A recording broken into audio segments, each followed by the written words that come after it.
Back live with you tonight on In Focus, and thanks for staying on with us. The Congress of South African Trade Unions says the ANC should strengthen vetting processes to prevent questionable people from holding public office. This after a ward councillor in the Northwest was arrested on 2 separate charges of statutory rape. The Federation's Provincial Secretary, Kopano Konopi, joins us now for more on that conversation. Good to have you, sir, and thank you very much for your time. When did you learn of the indecent acts of sexual misconduct of this councillor? Good evening, Tabo, and good evening to the viewers of Newzroom Afrika. This is not the first incident that happened in the Northwest, although we learned about this current incident over the weekend. You would remember that there's an MP who has been arrested in January for killing his wife in the same area of Kanana. Now, this is the second incident where a public representative who serves in government in the ticket of the ANC has committed such a crime, and we still feel that we do not have a stricter vetting processes of our own public representative that we are sending to represent the ANC in government and in other structures of the African National Congress. That is why we are calling for stricter vetting processes so that we make sure that the dubious people are not deployed to represent the ANC. You would understand that the ANC calls itself the leader of society. Then you cannot lead society when you continue to abuse the same society and committing these heinous crimes that are not worth being calling you leader of society by yourself. Yeah. And we have noted that it is continuing in the province and in other areas of the country. Yeah, one would say absolutely vetting is a way of preventing recurrence, as you put it. But what does the process entail currently? I mean, are there any thorough investigations that are being conducted on individuals that are a part of the alliance that are then deployed into government? Where we are standing, we feel that there are processes that have been put in place, in particular at the level of the National Conference and the NEC. If you remember, in 2021, the NEC put some guidelines, including the Electoral Commission that is headed by the former President Kgalema Motlanthe. And we also understand that there's an old policy document of the ANC called the Through or the Eye of the Needle, which provide guidelines on how do you select leadership. But we feel that all these processes, there's some way that they have been circumvented or they have been bypassed in such a way that we find ourselves that dubious people find themselves in there.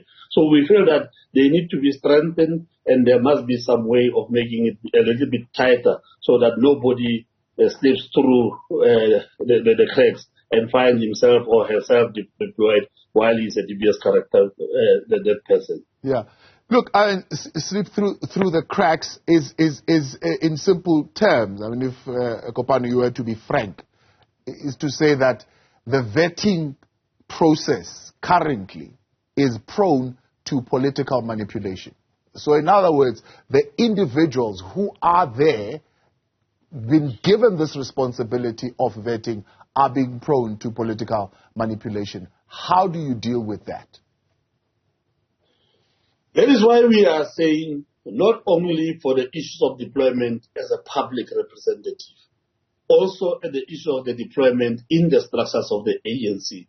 Because if you elect correct people to lead from the branch, to lead in the region, to lead in the province, to lead at the national level, those people who understand what it is they get deploying correct people who are not dubious, and those people will make sure that the cracks are sealed and nobody slips throughout the cracks. And that is why I would agree with you that it is they use political manipulation, and in one way or the other they cut the corners. So we must avoid cutting the corners from firstly on the organizational process, and in the process of the organizational work, we must make sure that people who've got the right character, who've got the right credentials, who've got the right stature in the society, who've got the right standing in the society, who do not have any questionable conduct in society, firstly lead the organization, and secondly get deployed in government or in any other areas where they represent the organization and where they lead the society in general.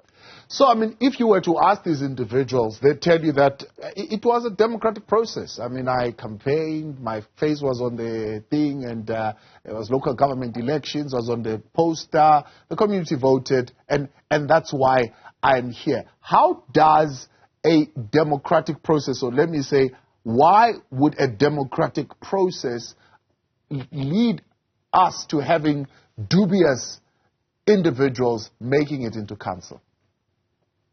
I think that is where the problem lies, sir, to say that it was a democratic process. And everybody would agree that we must allow democracy to thrive and allow the democratic process to take place. Now the problem comes in when this democratic process gives us a dubious person. It is not that dubious person who carries a bad name. It is the ANC that carries the bad name. And nobody says, but this is not a product of the ANC. Everybody will say it is the ANC that gave us a dubious person. It is the ANC that gave us this fact. That is why we are saying, over and above the democratic process, yes, we must respect that process, which is democratic. The people must elect their own representative. But when a person goes to deployment on the ticket of the ANC, we must do a thoroughgoing process that we are not going to find ourselves with this dubious process. People forget this person that we are talking about. I have went to the community, I have campaigned, I did the door-to-door. The people love me when I do the bad things. Everybody now take all this bad paint, put it on the ANC, but not on a person. And everybody now start to remember that this is a person of the ANC. And everybody forgets that this person has done all this process that we are talking about in terms of campaign. That is why we are saying, let us be strict. In as much as the person is loved by the people, but if it is dubious, it must not happen in our name. How does it happen? It seems something was lost that was there before in terms of how leaders progress through their political career into holding particular offices within the mass democratic movement. Now people can wake up tomorrow, maybe because of popularity, they can pay somebody or buy KFC or give somebody T-shirts. They are able to make it up that particular ladder much quicker than it was before. In the past, you would understand, there was nothing like I am ready. The organization was identify a pool of people who would take it up at all levels. There was some sort of a leadership development. There was a preparatory course and there was a preparatory processes in all the levels. So there was this trend of this new culture that we are seeing in an organization where anybody can wake up in the morning and when there's an election and a person would say, I am available. There was nothing like I am available. People were identified on the basis of the process that they've been developed through, on the basis of their capabilities, and on the basis of how they were able to understand the organization, how they've been conducting themselves in the organization and in the society in general. So at that point, we would understand that now this person is ready, and we would elevate the person to go and lead the society and to lead the organization, and lead the society. And there would be no person who would wake up and say, I am ready, I'm going to lead the organization myself. But it was the organization that is determining who is ready without the person being saying, I am ready.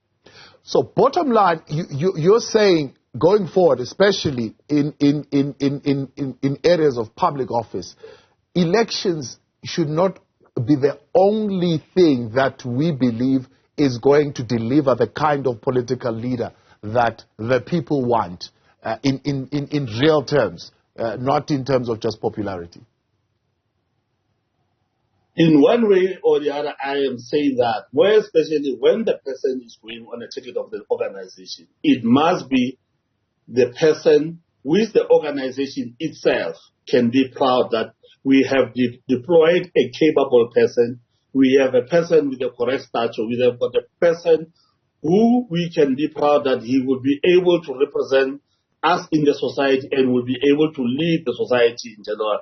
Not to find ourselves that every day we are in the media explaining the misconduct and the dubious actions of people who we have deployed. That will save us time and will give us more time to go and rebuild the organization from the ground and make sure that we are much more popular, and we gain our position as the leader of society. Two particular individuals, as you say, dubious, and it points back to the organization.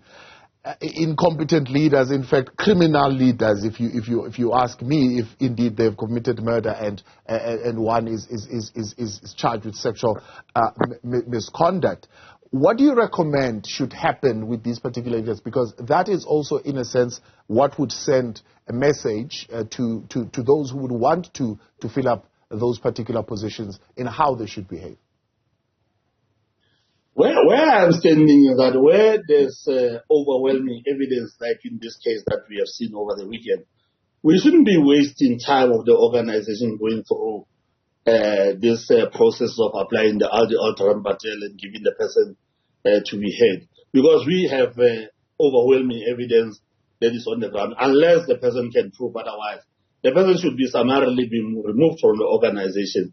And that will tell other people to say, if you are a doubtful character, you would not belong into the organization. But at the same time, we must do this thing of educating people on what is this organization, what is this culture, what is your conduct in the organization. People must leave the organization on their daily life. They must not become leaders when they are in the structures of the organization and behave correctly. And when they leave and go to the community, they become the molesters of the community, and they are the ones who continue to molest the community.